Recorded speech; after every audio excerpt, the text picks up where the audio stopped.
Guys, welcome to my YouTube channel arts students corner. आज हम लोग कोल्ड वॉर एरा चैप्टर का third part start करने जा रहे हैं, जिसमें कि मैं ये टॉपिक स्टार्ट करूँगी, न्यू इंटरनेशनल इकोनॉमिक ऑर्डर। इसके पहले के टॉपिक्स मैंने आपको पार्ट 1 और पार्ट 2 में दे दिए हैं और पार्ट 3 भी है, और ये मेरा लास्ट पार्ट होगा इस वीडियो का। इसमें मैं लास्ट के दोनों टॉपिक्स को कवर कर लूँगी। और जैसा कि आपको पता है कि इस वीडियो में आपको लाइन बाय लाइन एक्सप्लेनेशन मिलेगा, सो ये आपको और कहीं नहीं मिलेगा, सिर्फ इसी चैनल पर मिलेगा। सो बिना देरी किए चलिए शुरू करते हैं। So let's get started. तो हम लोग यहाँ शुरू करते हैं। The non-aligned countries were more than merely mediators during the Cold War. जो मतलब गुटनिरपेक्ष देश थे, वो शीत युद्ध के दौरान महज एक मेडिएटर का काम नहीं की। मेडिएटर मतलब मध्यस्थता होता है, ठीक है, मध्यस्थता यही होता है। तो वो एक महज एक मेडिएटर का काम नहीं करते थे, मतलब किए थे। The challenge for most of the non aligned countries, a majority of them were categorized as the least developed countries, LDCs, was to be more developed economically and to lift their people out of poverty. गुट निरपेक्ष आंदोलन में जो शामिल अधिकांश देश थे ना, वो बहुत ही कम डेवलप थे। उनका विकास मतलब था ही नहीं, विकास स्तर उनका एकदम नीचे था। तो एकदम ये जो है ना, लीस्ट डेवलप्ड कंट्रीज मतलब कि अल्प विकसित देश का दर्जा मिला था उन देशों को। और इन देशों के सामने ना कुछ मुख्य चुनौतियां थी, आर्थिक रूप से, और ज़्यादा विकास करने का भी चुनौती था, और अपनी जनता में से ना गरीबी को हटाना भी था उन लोगों को। सो आगे हम लोग पढ़ते हैं। Economic development was also vital for the independence of new countries. और उन मतलब जो न्यूली इंडिपेंडेंट कंट्रीज थी, उनको आज़ादी के लिहाज से भी आर्थिक विकास महत्वपूर्ण था।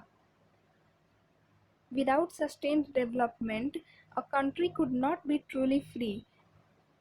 इसका मतलब है ना कि बिना सस्टेन्ड मतलब टिकाऊ विकास, बिना टिकाऊ विकास के कोई देश सही मायनों में आज़ाद नहीं रह सकता या नहीं कहला सकता।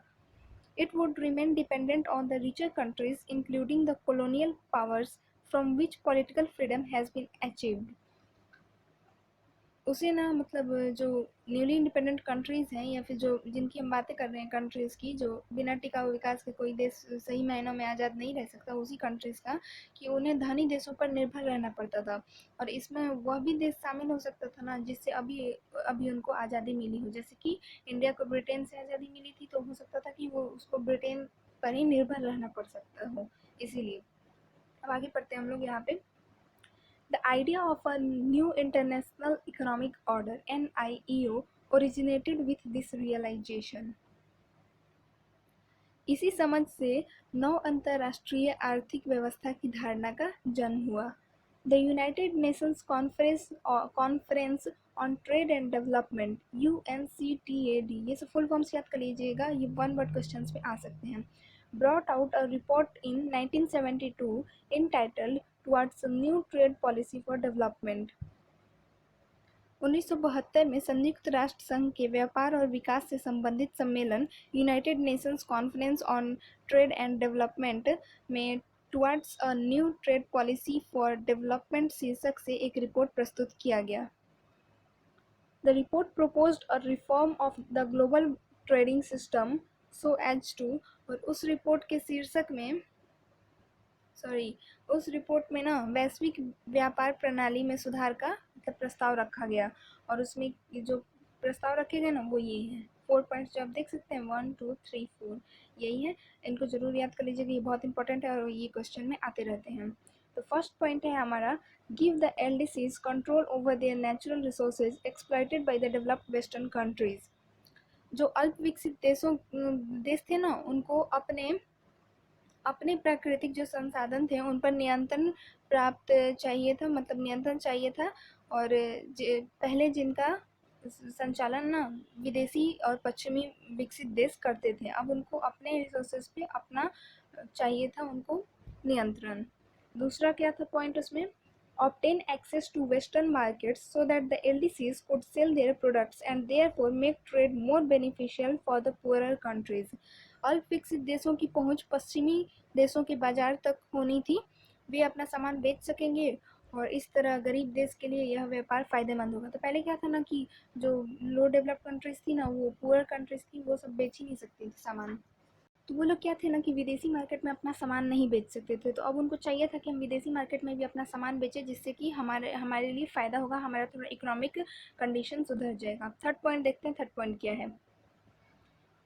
reduce reduce the cost of technology from the western countries.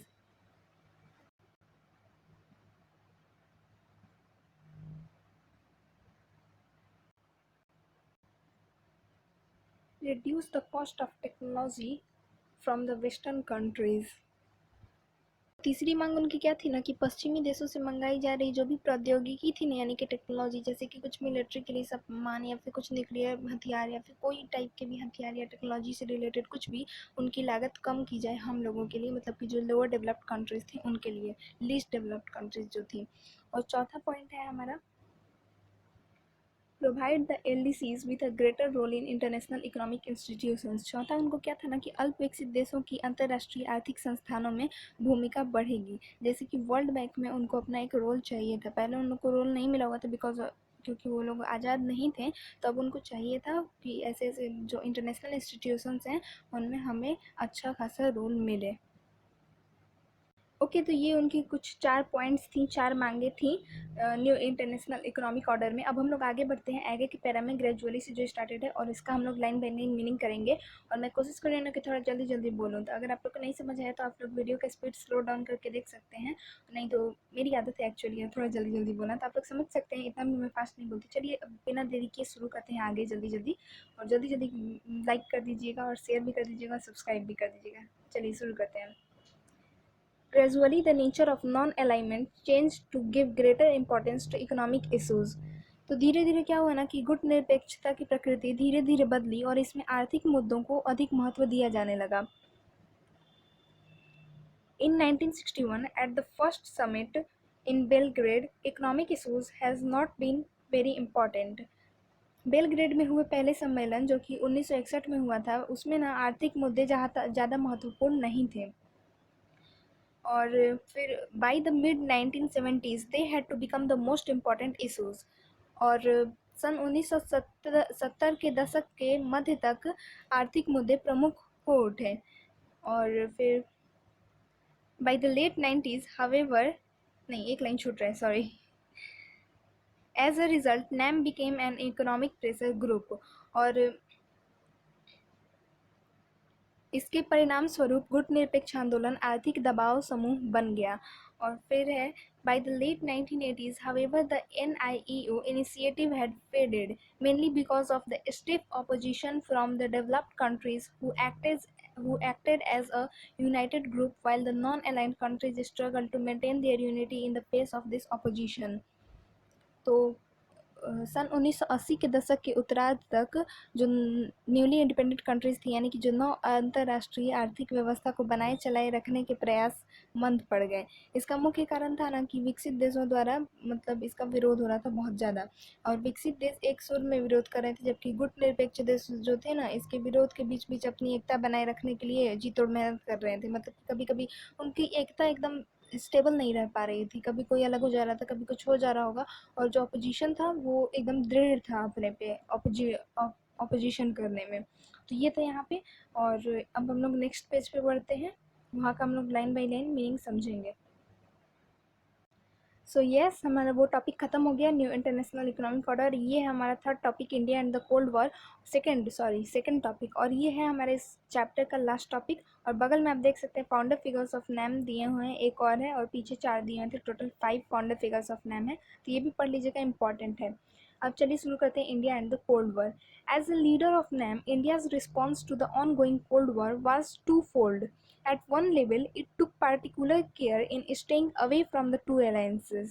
Second, it raised its voice against the newly decolonized countries becoming part of these alliances. तो गुटनिरपेक्ष आंदोलन के नेता के रूप में शीत युद्ध के दौरान भारत ने 2 स्तरों पर अपनी भूमिका निभाई।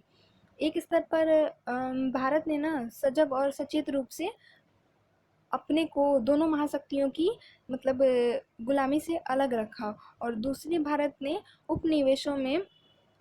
उपनिवेशों के मतलब चंगुल से मुक्त हुए 9 स्वतंत्र देशों, जो न्यूली इंडिपेंडेंट कंट्रीज थे, उनकी महाशक्तियों के खेमे में जाने का पुरजोर विरोध किया, मतलब पूरी ताकत से।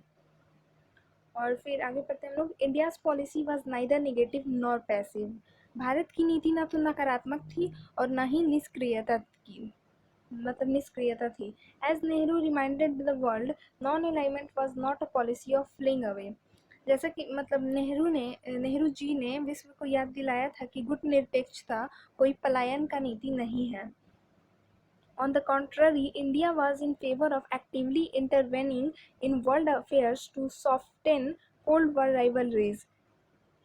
इसके विपरीत भारत शीत युद्धकालीन प्रतिद्वंदिता की जकड़ ढीली करने के लिए अंतर्राष्ट्रीय मामलों में सक्रिय रूप से हस्तक्षेप करने के पक्ष में था। India tried to reduce the differences between the alliances and thereby prevent differences from escalating into a full-scale war. Indian diplomats and leaders were often used to communicate and mediate between Cold War rivals, such as in the Korean War in the early 1950s. Bharat ने मतलब भारत ने दोनों गुटों के बीच मौजूद मतभेदों को कम करने की कोशिश की और इस तरह उसने इन मतभेदों को पूर्णव्यापी युद्ध का रूप लेने से रोक लिया।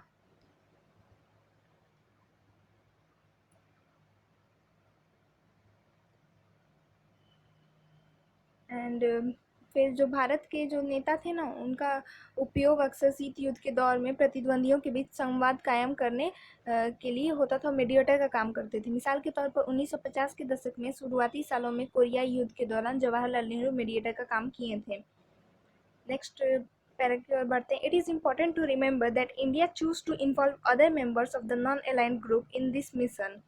यहाँ यह याद रखना भी जरूरी है ना कि भारत ने गुट निरपेक्ष आंदोलन में शामिल अन्य देशों को भी ऐसे कामों में मिलाए रखा, संलग्न रखा। During the Cold War, India repeatedly tried to activate those regional and international organizations which were not a part of the alliances led by the US and USSR.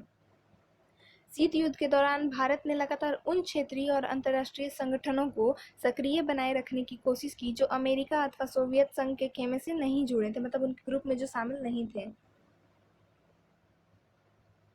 Nehru reposed great faith in a genuine commonwealth of free and cooperating nations that would play a positive role in softening, if not ending, the Cold War. Nehru ji ने न स्वतंत्र और परस्पर सहयोगी राष्ट्रों में एक सच्चे राष्ट्रकुल के ऊपर गहरा विश्वास जताया जो शीत युद्ध को खत्म करने में न सही पर उसकी जकड़ ढीली करने में ही सकारात्मक भूमिका निभाया।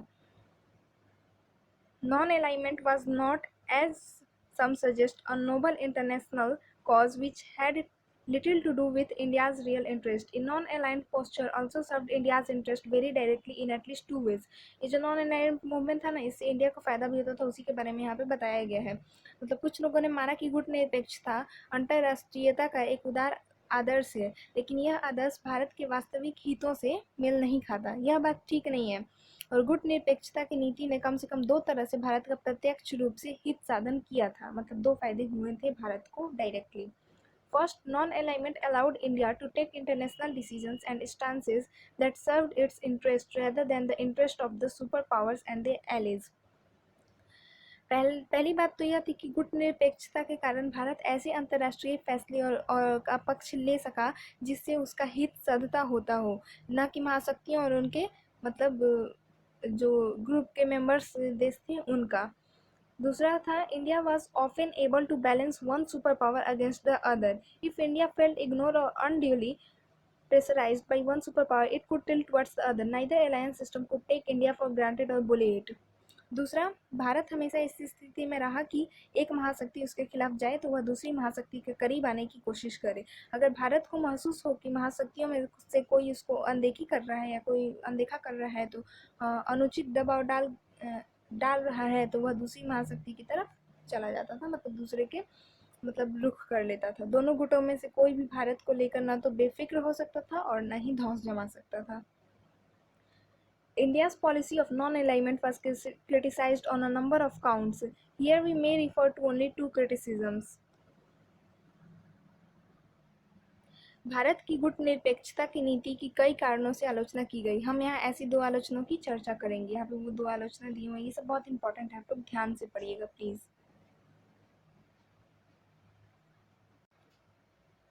First, India's non-alignment was to be unprincipled. In the name of pursuing its national interest, India, it was said, often refused to take a firm stand on crucial international issues.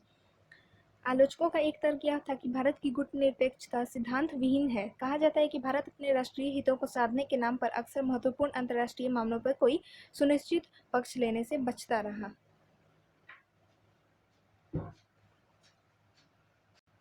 और दूसरा क्या था? Second, it is suggested that India was inconsistent and took contradictory postures. Having criticized others for joining alliances, India signed the Treaty of Friendship in August 1971 with the USSR for 20 years. This was regarded particularly by outside observers as virtually joining the Soviet alliance system. The Indian government's view was that India needed diplomatic and possibly military support during the Bangladesh crisis, and that in any case, the treaty did not stop India from having good relations with other countries, including the US. और आलोचकों का दूसरा तर्क यह था कि भारत के व्यवहार में स्थिरता नहीं रही और कई बार भारत की स्थिति विरोधाभासी रही है, क्योंकि महाशक्तियों के खेमों में शामिल होने पर दूसरे देशों की आलोचना करने वाले भारत ने स्वयं 1971 के अगस्त में सोवियत संघ के साथ अपनी आपसी मित्रता की संधि पर हस्ताक्षर किए। विदेशी पर्यवेक्षकों ने इसे भारत का सोवियत खेमे में शामिल होना माना और भारत की सरकार का दृष्टिकोण यह था कि बांग्लादेश संकट के समय उसे राजनयिक और सैनिक सहायता की जरूरत थी और यह संधि उसे संयुक्त राज्य अमेरिका सहित अन्य देशों से अच्छे संबंध बनाने से नहीं रोक सकती। फिर लास्ट टाइम इसको जल्दी जल्दी पढ़ देती हूँ, मैं इसका आपको मतलब बता दूंगी जल्दी जल्दी बिकॉज वीडियो ऑलरेडी बहुत लंबा हो चुका है। Non alignment as a strategy evolved in the cold war context as we will see in chapter 2 with the disintegration of the USSR and the end of the Cold War in 1991. Non-alignment, both as an international movement and as the core of India's foreign policy, lost some of its earlier relevance and effectiveness. However, non-alignment contained some core values and enduring ideas. It was based on the recognition that decolonized states share a historical affiliation and can become a powerful force if they come together. It means that the poor and often very small countries of the world need not become followers of any of the big powers, that they could pursue an independent foreign policy. It was also based on our resolve to democratize the international system by thinking about an alternative world order to redress existing inequities. इसमें कुछ खास नहीं, इसमें यही बताया गया है कि अगले चैप्टर में हम लोग कैसे पढ़ेंगे कि जो ये न्यू इंटरनेशनल इकोनॉमिक ऑर्डर धीरे धीरे फेड होते गया, उसकी रिलेवेंस कम होती गई, यही सब हम लोग पढ़ेंगे। और मेन तो यही तक था और हमारे यहाँ पे चैप्टर खत्म होता है। इसके आगे कुछ ट्रीटीज के बारे में दिया वो भी आप लोग पढ़ लीजिएगा। उम्मीद करती हूँ आप लोग को वीडियो समझ आया होगा, अच्छा लगा होगा। लाइक कर दीजिएगा, शेयर कर दीजिएगा, सब्सक्राइब कर दीजिएगा। Thank you so much for watching the video.